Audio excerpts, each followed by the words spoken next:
con todos. Continuando con las conferencias de educación continua del primer encuentro virtual COPSUR, me es muy grato en este día presentarles a la doctora Gabriela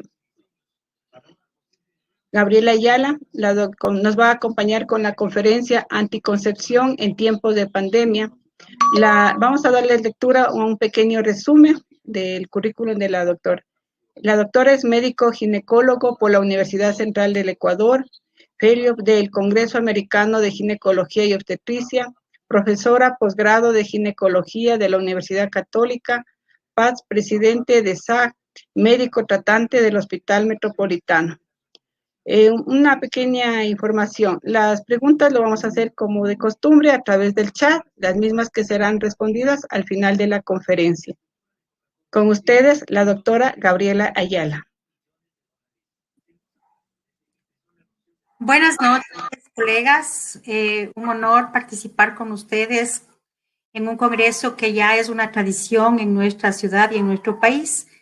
El tema que me han pedido que aborde es anticoncepción en tiempos de pandemia.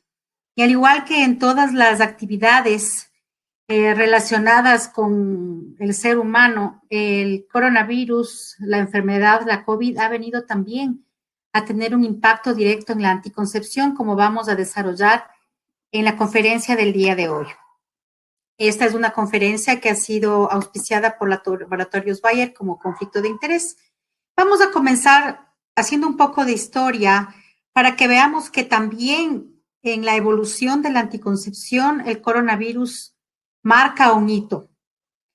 Acordémonos que ya desde 1959 comenzó la anticoncepción hormonal y que se utilizaba etinilestradiol desde ese entonces para anticoncepción con noretisterona en un producto que se llamaba Enovid, después apareció Anoblar.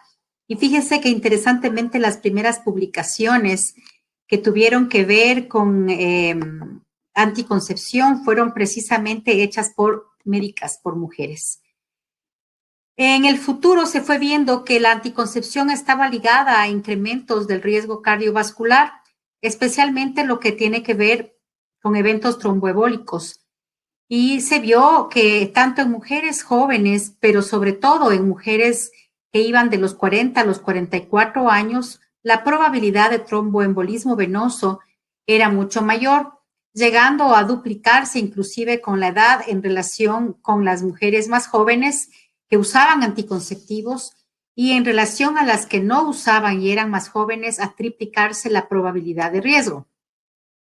Eso hizo que se vayan desarrollando múltiples estudios que trataban de identificar cuál era la causa por la que los anticonceptivos podían producir este riesgo y cuáles eran las combinaciones que estaban ligadas a más alto riesgo. Algunos estudios que se realizaron demostraron cambios en la actividad fibrinolítica que básicamente disminuía en las mujeres usuarias de anticonceptivos combinados orales, pero sobre todo en aquellas que utilizaban desogestrel cuando se comparaba con levonorgestrel. Se encontró también que a diferentes composiciones, a diferentes concentraciones de etinilestradiol y con diferentes progestinas, el riesgo era diferente. Y que si la combinación era en lugar de etinilestradiol con valerato de estradiol, los riesgos eran menores. Y se han ido desarrollando varios estudios en ese sentido. Se encontró, por ejemplo, que los anticonceptivos llamados de segunda generación aparentemente mostraban menos riesgo que los comparados con los de tercera generación, cuando uno pensaría que podría ser al contrario. Entonces, definitivamente se encontró que el riesgo dependía de la composición y también de la combinación que tenían los anticonceptivos orales combinados. Es así que tratando de buscar mejores alternativas, se fue bajando la dosis de etinilestradiol de 50 a 35, 30, 20 microgramos y después se llegó a 15. Inclusive, cuando se encontró que había bastante sangrado. Las moléculas de progestinas también fueron modificándose en búsqueda de la mejor progestina.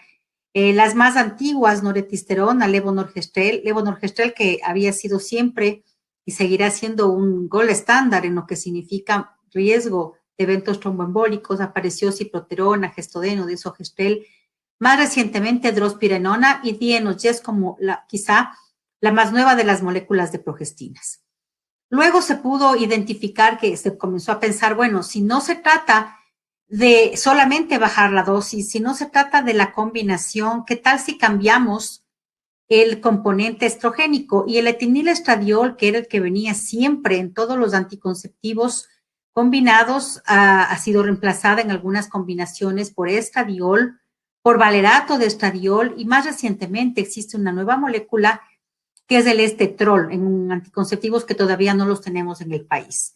Se hicieron modificaciones también en cuanto a la vía de administración, pensando que la vía transdérmica, que las vías más bien no orales podían disminuir el efecto de primer paso hepático y de ese modo disminuir el efecto sobre el riesgo de eventos tromboembólicos.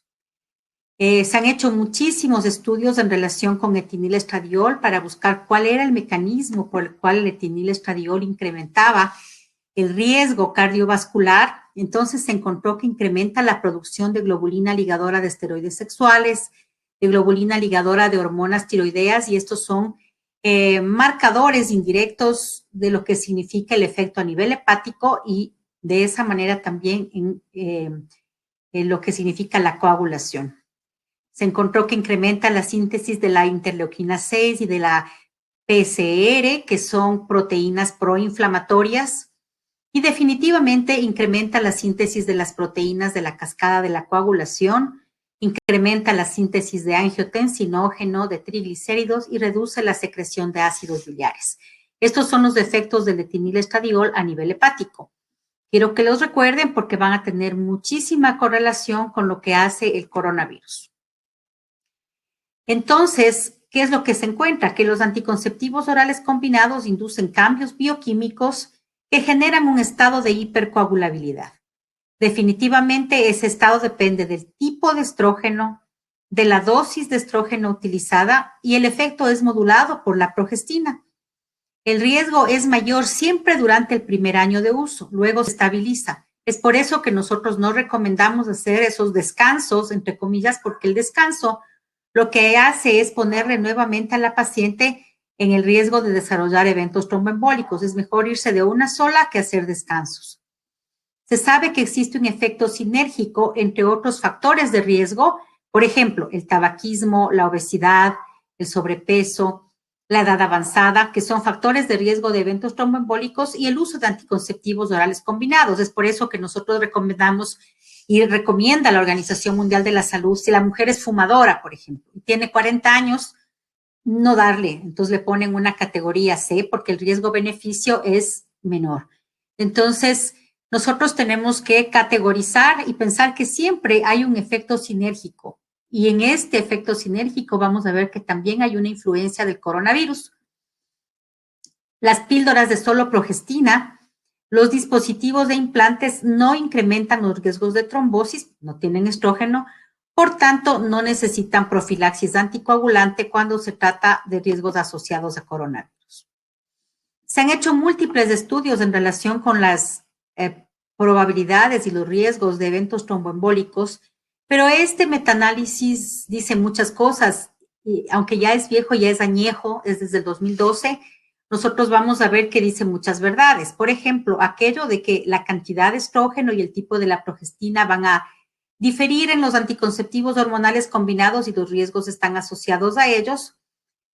Señala que los que contienen desogestrel, gestodeno, drospirenona con etinilestradiol están asociados con un riesgo más alto de eventos tromboembólicos que aquellos que combinan etinilestradiol y levonorgestrel o noretisterona, que son de segunda generación. El riesgo de eventos tromboembólicos para los transdérmicos o intravaginales es similar a los de tercera generación y cuarta generación. Fíjense que esto es muy importante. La vía de administración se había pensado que podía influir beneficiando a la paciente con la disminución del riesgo al no tener un efecto de primer paso hepático. Sin embargo, los estudios demuestran que no es así, que en este caso la vía no fue importante.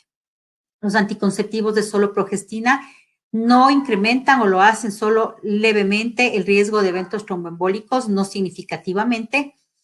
y los anticonceptivos sin etinilestradiol, pero con valerato o 17-beta-estradiol, demuestran un grado mucho menor de activación del sistema de coagulación que los clásicos que tienen etinilestradiol. Entonces, en resumen, el artículo sugiere que los de segunda generación deberían ser la primera alternativa cuando vamos a pensar en anticoncepción hormonal combinada. Y señalaba, fíjense que esto era en el 2012, que las pacientes que tienen historia de eventos tromboembólicos obviamente están contraindicados y que solamente son seguros los de solo progestina. Y decía que se debería estudiar un poco más lo que pasa con las combinaciones con valerato de estradiol o 17-beta-estradiol. Esto en el 2012, entonces los artículos después comenzaron a aparecer con estradiol y valerato de estradiol, que se encuentra en varias de las presentaciones de combinaciones que nosotros disponemos en nuestro país. Se hizo un estudio muy grande. Este es el estudio llamado INASCORE, que se hizo en Europa y en los Estados Unidos. Fíjense, en Europa abarcó 7 países con 30,000 mujeres y en Estados Unidos 20,000 mujeres. Entonces, como ustedes ven, es un estudio muy grande en el que se hizo un comparativo de la combinación de valerato desde estradiol con dienogest contra los combinados otros cualquiera o contra aquellos que tengan levonorgestrel y etinilestradiol. El volumen de pacientes que ingresaron fue un poco mayor en el grupo de dienogest valerato de estradiol en Europa, es un producto europeo, que en los Estados Unidos. Es bastante semejante con los otros anticonceptivos.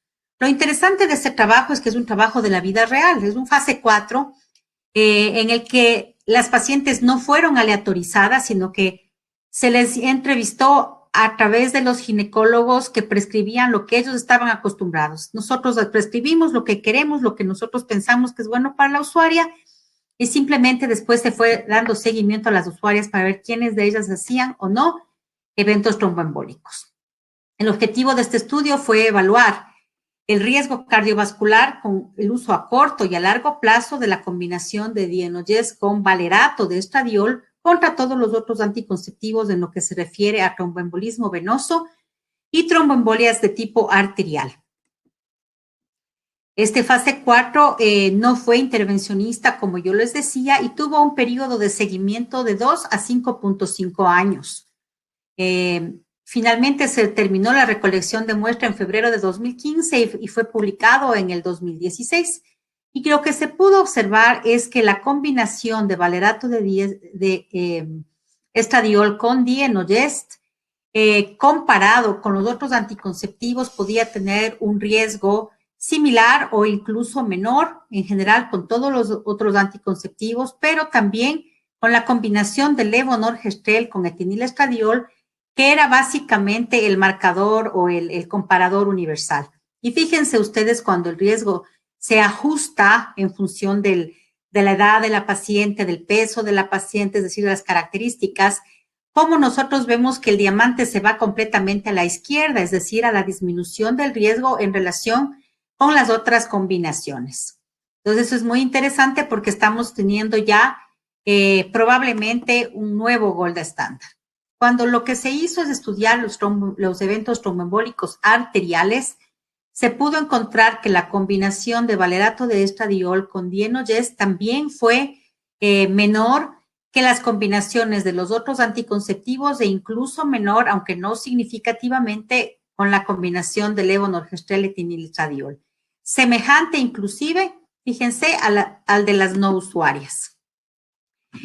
Entonces tenemos hasta ahora etinilestradiol, valerato de estradiol y más recientemente comienzan a aparecer otras publicaciones de un producto que ya está en Rusia, en Europa y están en los Estados Unidos entrando ya en los estudios de preautorización por la FDA y es una molécula que es el estetrol. El estetrol es un estrógeno natural que se sintetiza en el hígado de los fetos, solamente en la especie humana, no en ninguna otra especie.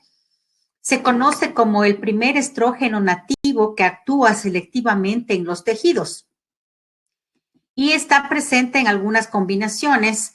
Fue identificado en 1965 en el Instituto Karolinska de Suecia por el profesor Egon Disfaluzzi y después de eso comenzaron a aparecer varios estudios en los que fundamentalmente se ha logrado encontrar en los estudios en ratas que los ratones tratados con este troll demuestran mayor tiempo de sangrado cuando les cortan la cola a los pobres, es decir, no hacen una coagulación rápidamente, están protegidos de eventos de trombosis arterial y venosa.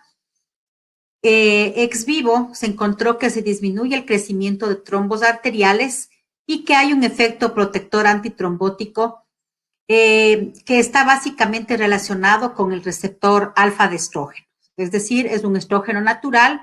En esta publicación del 2018 se sugiere que puede ser una alternativa atractiva frente a los estrógenos clásicos, tanto en anticoncepción como en el tratamiento de la terapia hormonal de la menopausia.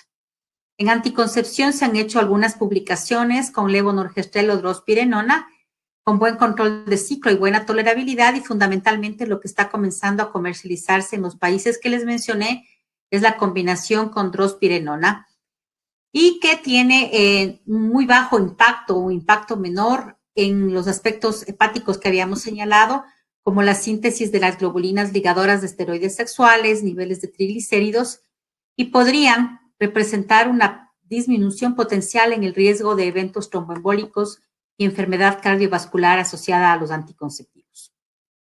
La combinación se hace con 15 miligramos de este troll y demuestra una reducción en los marcadores de la coagulación y efectos hemostáticos comparado con las combinaciones de etilenilestradiol. Entonces, en este contexto en el que venía evolucionando la anticoncepción buscando disminuir los riesgos de eventos tromboembólicos, aparece en el 2019, ya con más de un año, el virus SARS-CoV-2, que le tenemos bastante metido en nuestra vida actualmente, modificando todas nuestras actividades, y evidentemente también afecta la anticoncepción. Ha cambiado todo, la moda, ha cambiado cómo podemos relacionarnos como los seres humanos. En nuestro accionar médico nos ha obligado a estar protegidos de una manera extrema para evitar ser contagiados.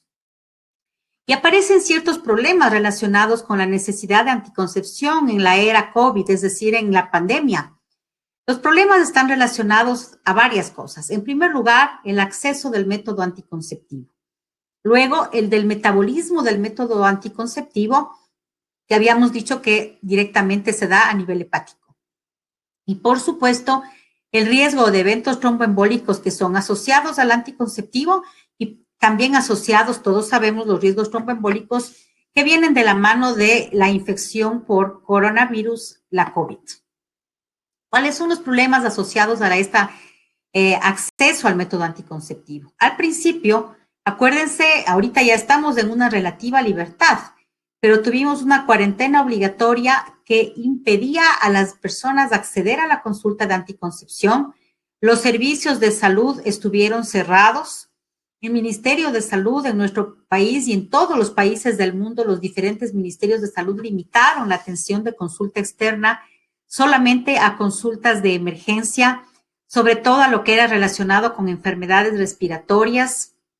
Había un cierre completo de algunas instituciones, muchísimas de las instituciones de consulta externa, incluso nuestros medios se abrieron tardíamente. Entonces hubo un bache de tiempo muy grande en el que las mujeres no podían acceder a consulta de anticoncepción. Hasta ahora, todavía muchos centros de atención no urgente se cierran o tienen horarios parciales de atención por el temor que tienen las personas, incluso a nivel privado, del contagio. Hay una falta de acceso a la compra de anticonceptivos por varias cosas, por los horarios de atención restringidos de las farmacias. En una época, acuérdense, la dificultad, incluso ahora, con el pico y placa, quién circula, quién no circula. Entonces, se hace difícil y tenemos muchísimas mujeres que han llegado a nuestras consultas con embarazos y nos han dicho, no he podido tener acceso a comprar el anticonceptivo, ya sea el que estaba usando o no he podido tener acceso a hacer una consulta de anticoncepción. Entonces, tenemos un problema relacionado con la dificultad de acceso al método. Ahora, imagínense cuán grave puede ser si la mujer que necesita anticoncepción es una mujer vulnerable, una adolescente, por ejemplo. Muchas veces son mujeres que viven en pareja, a veces casadas o en una unión libre, y la pareja no desea que ella use un método anticonceptivo y ella no puede salir a comprar. También en personas con capacidades especiales que requieren quienes les ayuden para salir a comprar. Entonces, tenemos un serio problema que es mucho más manifiesto en las poblaciones más vulnerables. Entonces, todo eso hace que las tasas de embarazo se incrementen de manera involuntaria, a pesar de que también hay casos de algunas personas que han buscado embarazos en estas épocas y que no son precisamente quienes buscan anticoncepción. Luego tenemos los problemas asociados a la necesidad de anticoncepción relacionado al metabolismo del método anticonceptivo. Cuando hablamos de los anticonceptivos hormonales orales, el metabolismo en general es fundamentalmente hepático. Y hay que recordar que las pacientes con COVID tienen también diferentes grados de afección hepática. El COVID, entre otras cosas, afecta también al hígado, como nosotros sabemos actualmente. Entonces, tenemos ahí una potencial interacción. ¿Cómo afecta la COVID al hígado? La afección se manifiesta a través de los exámenes de laboratorio que nosotros podemos solicitar por elevaciones de las aminotransferasas, de la TGO, la TGP. La mayor parte de las pacientes tienen elevaciones leves a moderadas de las enzimas hepáticas, como es en general la COVID. Puede manifestarse como leve en el 80% de los casos, moderada en un 12% y severa en un 8%. Entonces, lo mismo pasa con el hígado. La mayor parte de mujeres pueden tener elevaciones leves de las aminotransferasas y una minoría las pueden tener más altas, pero si es que están muy altas, definitivamente es un marcador de gravedad de la enfermedad. La mujer, en general, tiene menor afección hepática que el varón, con un grado de afección por coronavirus que puede ser del 26 al 42% en general. ¿Qué es lo que pasa? ¿Qué es lo que hace el coronavirus a nivel de hígado? El coronavirus va a actuar directamente a nivel de las células epiteliales de los conductos biliares, porque estos expresan hasta 20 veces más que los hepatocitos los receptores AC2, que sabemos que son los receptores básicamente donde se va a interactuar la proteína S del coronavirus. A pesar, ustedes saben que la gamma-glutamil transpeptidasa es una enzima que nos va a manifestar cómo se encuentra la acción, sobre todo a nivel de conductos biliares. Sin embargo, de que la acción es a nivel de conductos biliares, muy raramente vamos a encontrar elevada la gamma-glutamil transpeptidasa o la fosfatasa alcalina o los bilirubinas. Fundamentalmente, encontramos aminotransferasas que son marcadores de afección a nivel del hepatocito. Los hallazgos histopatológicos en las pacientes con COVID no demuestran que haya un daño significativo ni en los hepatocitos ni en los conductos biliares, siempre que la enfermedad no sea muy severa. Pero también puede pasar que la afección venga dada por los fármacos que se utilizan. Acuérdense que se han hecho muchísimas pruebas para ver cuál de los fármacos que tenemos a disposición y de los que se han ido desarrollando permiten tratar una enfermedad tan grave como es la COVID, pero fundamentalmente todo el mundo utiliza al menos acetaminofén y sabemos que el acetaminofén puede tener un efecto hepatotóxico en algunas pacientes. Entonces, hay problemas asociados con la acción del virus en sí misma sobre los hepatocitos y sobre los conductos biliares, problemas relacionados con los fármacos que se utilizan para el tratamiento de la COVID y si la paciente está con anticonceptivo, los efectos del anticonceptivo directamente a nivel hepático. Entonces, además de eso, nosotros tenemos que en el hepatocito puede haber una disfunción por hipoxia y reperfusión. Pensemos en el caso de la enfermedad cuando se encuentra en una fase de inflamación severa o neumonía. La paciente presenta hipoxia. Esa hipoxia va a determinar que es a nivel sistémico también una hipoxia hepática e isquemia. Esta isquemia produce acumulación de lípidos en los hepatocitos, se produce una esteatosis hepática aguda, hay un incremento de los marcadores de reactantes de oxígeno, productos de la peroxidación que actúan como segundos mensajeros y a su vez van a activar todo lo que son los factores de la transcripción sensibles al redox, es decir, al pH. y liberan factores proinflamatorios múltiples. Se produce entonces un daño hepático también por isquemia y este es un mecanismo adicional que sugiere que la neumonía por sí misma, independientemente de la afección directa del virus a nivel hepático, puede ser el causante de un daño hepático secundario. Cuando sobre eso tenemos la respuesta inflamatoria sistémica, que puede aparecer incluso 3 y hasta 6 meses después de que la paciente o el paciente haya tenido la COVID, entonces están afectando también los linfocitos T killer y se produce todo un problema generalizado que evidentemente afecta al hígado.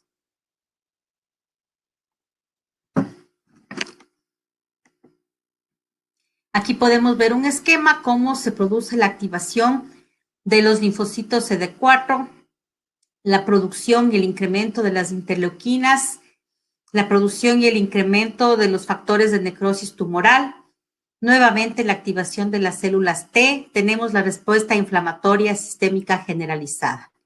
Las citoquinas, las monoquinas que hacen que se activen también los monocitos, la respuesta macrofágica que multiplica esa respuesta inflamatoria sistémica y es así como el virus afecta al hígado. Por otro lado, tenemos también, habíamos hablado al principio de los efectos en coagulación que presentaban los anticonceptivos y ahora vamos a ver los efectos en coagulación que presenta por sí mismo el virus. Nosotros sabemos que la enfermedad de la COVID está asociada al riesgo de eventos tromboembólicos, en el que tenemos un estado también de hipercoagulabilidad en pacientes que desarrollan una enfermedad clínica y que definitivamente este riesgo puede ser sinérgico cuando la paciente es usuaria de anticonceptivos. ¿Cuáles son las principales características de las anormalidades de la coagulación y trombosis en pacientes con COVID? Se han identificado fundamentalmente anormalidades que asemejan, pero no son idénticas a la coagulación intravascular diseminada y también las que se asemejan, pero no son idénticas a la microangiopatía trombótica. Entonces, se supone que los mecanismos son básicamente los de las dos condiciones fisiopatológicas, un estado de hipercoagulabilidad en el que se incrementa el riesgo de muerte y que es sustancialmente más severo conforme está en mayor grado de gravedad la enfermedad. Este estado de hipercoagulabilidad incrementa el riesgo de complicaciones tromboembólicas y adicionalmente a eso tenemos la inmovilización de las pacientes, el daño vascular que producen estos otros factores y que incrementan el riesgo. Entonces tenemos un riesgo generado por la enfermedad que va a aumentar la incidencia de tromboembolismo venoso y de trombosis arterial y que puede estar afectando a las pacientes críticamente enfermas entre un 5 y un 15%, con una incidencia en varios estudios que hablan de hasta un 45%, y que se puede manifestar a través de una prolongación del TP activado y con elevación de los anticuerpos lúpicos. Fundamentalmente se han tratado de identificar cuáles son los marcadores más evidentes de la coagulopatía asociada a la COVID para tratar de clasificarla.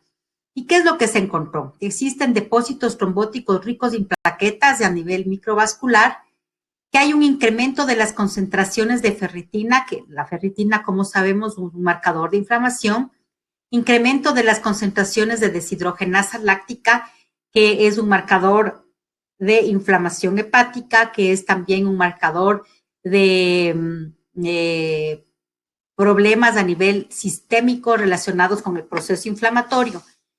Tenemos una trombocitopenia que puede ser de leve a moderada cuando es severa, en los grados más avanzados de la enfermedad, una prolongación leve del TP y una de las cosas más características y que habitualmente nos sirven para clasificar a la paciente y tratar la elevación del dímero D, que por lo general es muy alta en las pacientes que desarrollan enfermedad sistémica. Se han hecho varias guías, ya muchas publicaciones existen. Esta fue ya, fíjense, desde marzo ya, sobre cómo reconocer el grado de severidad de la enfermedad y clasificar a las pacientes. Y fundamentalmente lo que se pide es que se haga una dosificación de dímero D, tiempo de protrombina, contagio plaquetario y fibrinógeno. Si es que el dímero D está muy elevado, tenemos un tiempo de protrombina prolongado y un contagio plaquetario inferior a 100.000 con un fibrinógeno menor a 2 gramos por litro, entonces esta es una paciente grave. Y por el contrario, si nosotros tenemos que el dímero D no está muy alto, que el tiempo de trombina está normal, las plaquetas normales, el fibrinógeno ligeramente elevado, no disminuido, entonces probablemente la enfermedad va a ser menos severa. Entonces, cuando nosotros estamos con mujeres que utilizan anticonceptivos y que nos llaman y nos dicen, ¿sabe qué? Desarrollé COVID, lo primero que nosotros tenemos que hacer es clasificarle a esta paciente no solamente por la sintomatología. Lo menos que podemos pedir es un dímero D y una biometría hemática para saber cómo están las plaquetas y cuál es el riesgo de esta mujer de desarrollar enfermedad severa a largo plazo para poder nosotros sugerirle que suspenda inmediatamente o no los anticonceptivos que estamos utilizando. Existen algunas manifestaciones que no necesariamente son trombosis, también existen manifestaciones relacionadas con sangrados. Básicamente el problema de coagulación puede ser tan severo que o tenemos sangrados importantes o tenemos definitivamente los eventos tromboembólicos. Entonces no debemos solamente pensar que la paciente puede tener eventos tromboembólicos, sino también sangrados. En este contexto que ya sabemos todos los riesgos que puede producir el virus, todo lo que puede pasar con los anticonceptivos, como hemos revisado someramente, viene la pregunta, ¿qué combinación le voy a dar cuando es una mujer que nos dice que tuvo un COVID reciente o que está con COVID y necesita anticoncepción? O si estuvo utilizando una combinación de anticonceptivos, nos ponemos a pensar si puede seguir usando lo mismo en función de la gravedad de la enfermedad o si tenemos que hacer modificaciones. En ese sentido, muchas sociedades científicas han hecho ya varias publicaciones. Esta es una, digamos, antigua de mayo del año pasado, que es de la Sociedad Española de Ginecología y Obstetricia, que hizo una publicación junto con la Sociedad Española de Trombosis y Hemostasia, en la que hicieron un algoritmo fundamentalmente para anticoncepción en la perimenopausia y COVID. Lo hicieron en ese sentido porque habíamos dicho que la edad era precisamente uno de los factores de riesgo de eventos tromboembólicos más altos. Fíjense cómo, por ejemplo, nosotros tenemos que si el caso es confirmado en una mujer perimenopáusica, hablamos de 40 para arriba, y la mujer está hospitalizada, la sugerencia es suspender los anticonceptivos, añadir heparinas de bajo peso molecular. Si ella no requiere anticonceptivos, pero no tiene una condición generalmente grave, se le puede cambiar, si ella requiere, pero no tiene una condición grave, a una píldora de solo progestina y profilaxis con heparina. Por supuesto que si son casos severos que llegan a la terapia intensiva, habrá que suspender los anticonceptivos y dar la heparina por parte del médico intensivista a la dosis terapéutica que ellos consideren prudente. Pero es importante evaluar también cuáles son los otros factores de riesgo que puede tener esa mujer. Si ella es hipertensa, si es diabética, si es que tiene alguna otra condición de riesgo que pueda hacer que, aunque aparentemente no esté tan severa, pueda rápidamente progresar a un estado más grave. Si nosotros tenemos una mujer con esos factores de riesgo, hay que suspender los anticonceptivos hormonales combinados, dar profilaxis con heparina y, por supuesto, mantener un trabajo coordinado con el internista. Si es que definitivamente se requiere anticoncepción, se puede dar una píldora de solo progestina y siempre con heparinas de bajo peso molecular. Estas serían las pacientes moderadas a severas. Si nosotros tenemos una paciente ambulatoria con síntomas leves, que nosotros le hemos hecho una evaluación también de laboratorio, una paciente que no tiene mayor problema, pues esta paciente puede mantenerse con el anticonceptivo hormonal combinado que tenía antes. Si hay algún factor de riesgo o inclusive el riesgo de que no le podamos dar seguimiento adecuado, se debería cambiar a una píldora de progestina sola o pensar en métodos no hormonales. Y si la paciente durante el seguimiento se persiste con síntomas respiratorios que requieren monitoreo, autoaislamiento y comienza a tener hipoxias, entonces hay que suspender los anticonceptivos y añadir las profilaxis con heparinas de bajo peso molecular. En el caso de que requiera anticoncepción y no podamos suspender los combinados, pues simplemente hay que cambiar a la píldora de solo progestina. Y esa es la recomendación de la Sociedad Española. En los casos sospechosos, la publicación básicamente los maneja de una forma muy semejante, como si la paciente tuviera la enfermedad. La Asociación Latinoamericana de Endocrinología Ginecológica también hizo una publicación al respecto, partiendo del derecho de la mujer a la información, del riesgo bien conocido de los anticonceptivos orales combinados, refuerza el hecho de que las dosis diferentes y las preparaciones diferentes implican diferentes riesgos, y recuerda que el riesgo del efecto residual de eventos tromboembólicos con los anticonceptivos dura de 4 a 6 meses después de la suspensión del mismo.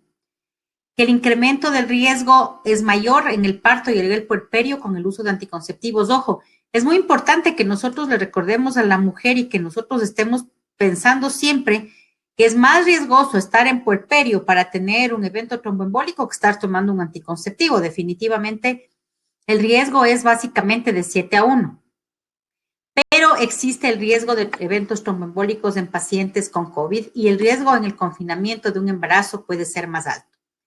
Entonces, la asociación ALEG, como les decía, habla de que siendo estos riesgos tan importantes, se debe considerar el utilizar los métodos anticonceptivos en función de las publicaciones de la Organización Mundial de la Salud y la FIGO, que hicieron un gran metaanálisis en el que relacionaron el riesgo con las progestinas en base a 30 microgramos de etinilestradiol y compararon siempre contra levonorgestrel, donde se demostró que ciproterona, por ejemplo, tenía un riesgo más importante de eventos tromboembólicos, luego de sogestrel, gestodeno, más abajito drospirenona, y que no había un incremento de riesgo con norgestimato y dienogest. Fíjese en una molécula que ahora tenemos con mucho en nuestro país, el dienogest, norgestimato no tenemos, tiene un riesgo relativo que está básicamente igual que el de los que tienen levonorgestrel.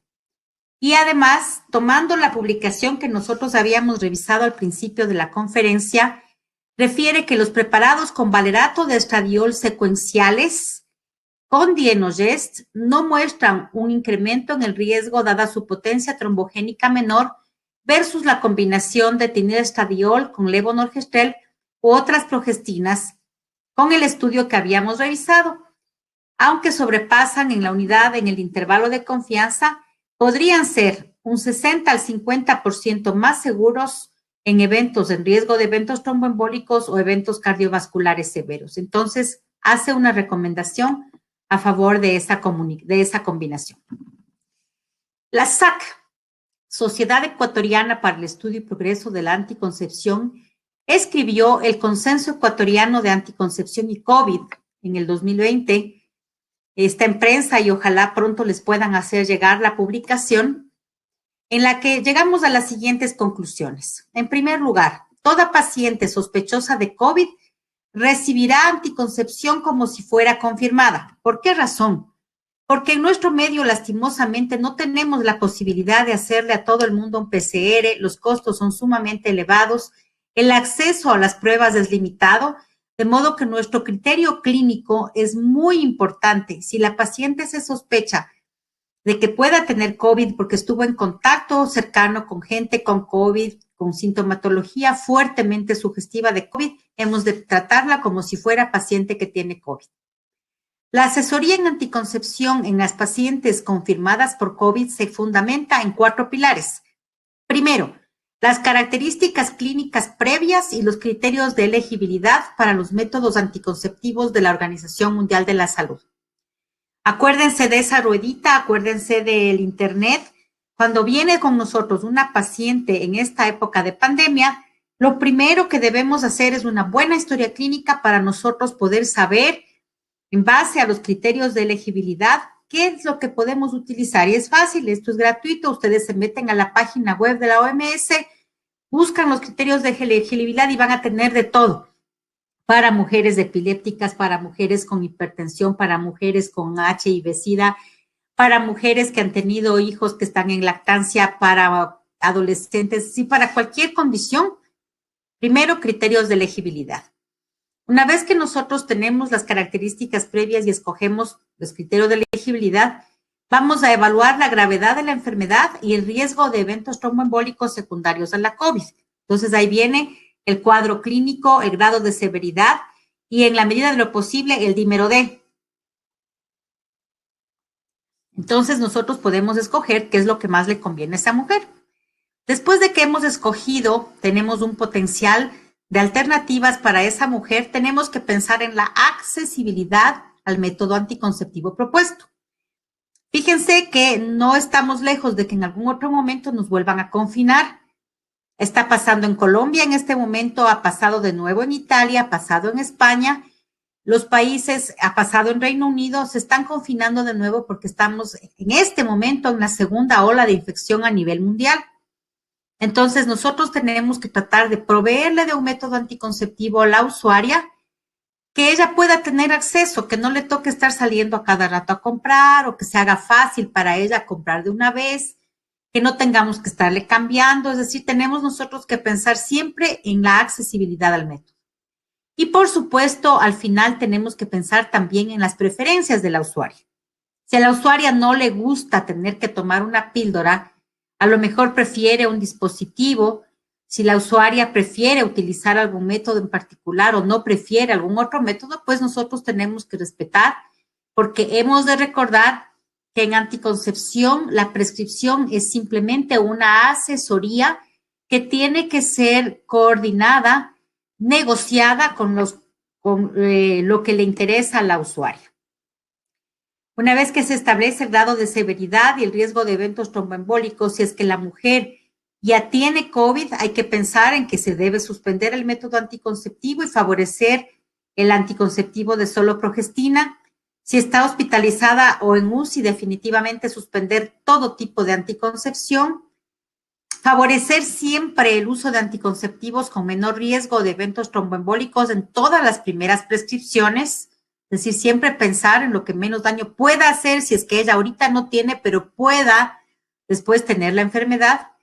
Y favorecer el uso de los LARCs, los sistemas anticonceptivos de larga duración, sobre todo en mujeres con enfermedades crónicas, en puerperio, en adolescentes y con sangrados uterinos anormales. ¿Cuáles son los LARCs? Los LARCs son las test de cobre, los dispositivos intrauterinos de levonorgestrel, las Mirenas, los implantes subdérmicos de levonorgestrel o de etonorgestrel. Entonces, esos son los LARCs, que son los sistemas de liberación de larga duración, que pueden ser muy útiles, sobre todo si nos confinan de nuevo y la paciente, la usuaria, no puede ir a comprar fácilmente. Debe preferirse estos métodos, lo sugiere también la Organización Mundial de la Salud, en el puerperio, en las adolescentes y en mujeres con sangrados anormales. Nosotros hicimos un algoritmo para las mujeres que ya en uso de anticonceptivos hormonales combinados presentan o desarrollan la enfermedad.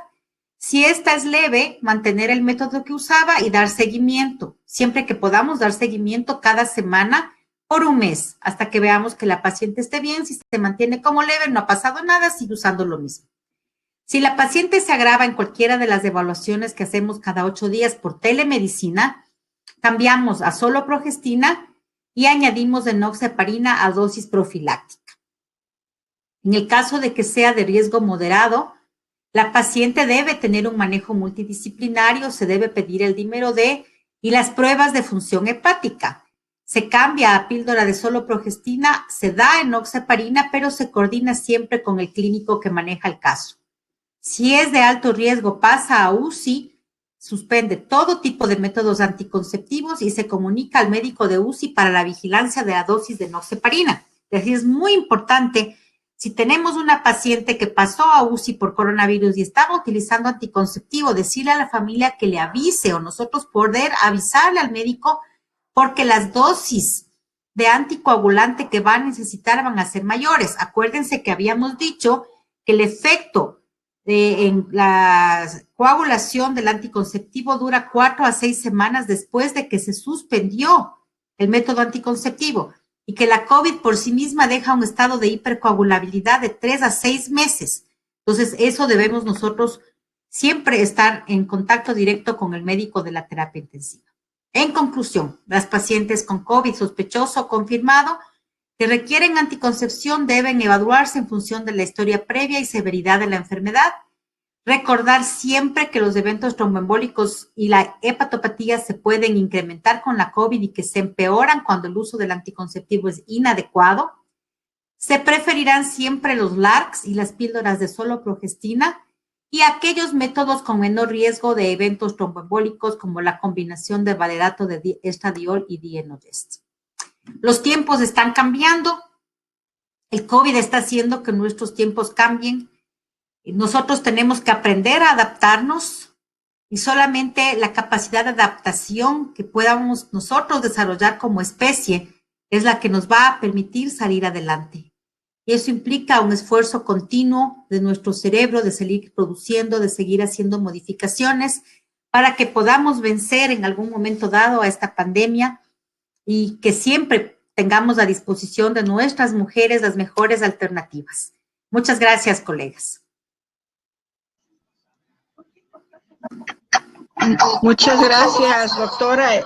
Excelente conferencia. Yo creo que todo nos quedó exactamente muy claro lo que debemos hacer en estos tiempos, que tenemos como profesionales un gran compromiso con nuestros pacientes.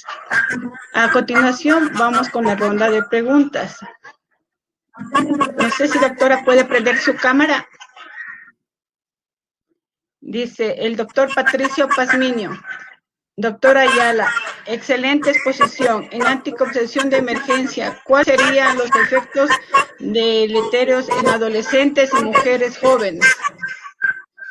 No existen efectos deleterios importantes. Acordémonos que la anticoncepción de emergencia se hace fundamentalmente con levonorgestrel. Y tenemos dos alternativas. La una es levonorgestrel. La otra es la posibilidad de utilizar ulipristal, 30 microgramos, que es un medicamento que puede actuar a nivel hepático en esa dosis que es un poquito alta.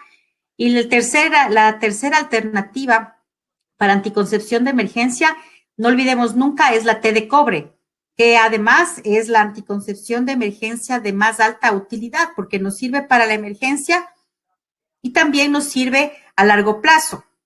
No hay ninguna contraindicación para las adolescentes y mujeres jóvenes, ni del uso de la levonorgestrel, tampoco del ulipristal y tampoco del dispositivo intrauterino de tipo T de cobre. Entonces, no hay ninguna preocupación en ese sentido. Podemos utilizar cualquiera de ellas. Muchas gracias, doctora. Esperemos, ojalá hayamos preguntas. Pero yo creo que lo importante es que todos debemos estar ahorita pendientes de que cualquier momento nuestros pacientes, nuestros usuarios pueden infectarse con COVID. Y como usted dice, más bien ir buscando ya un método que no tenga mayor riesgo de efectos trombóticos. Así es.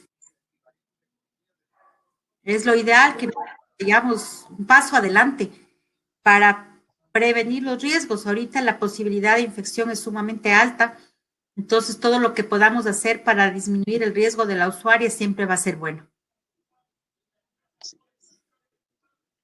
No creo que tenemos más preguntas.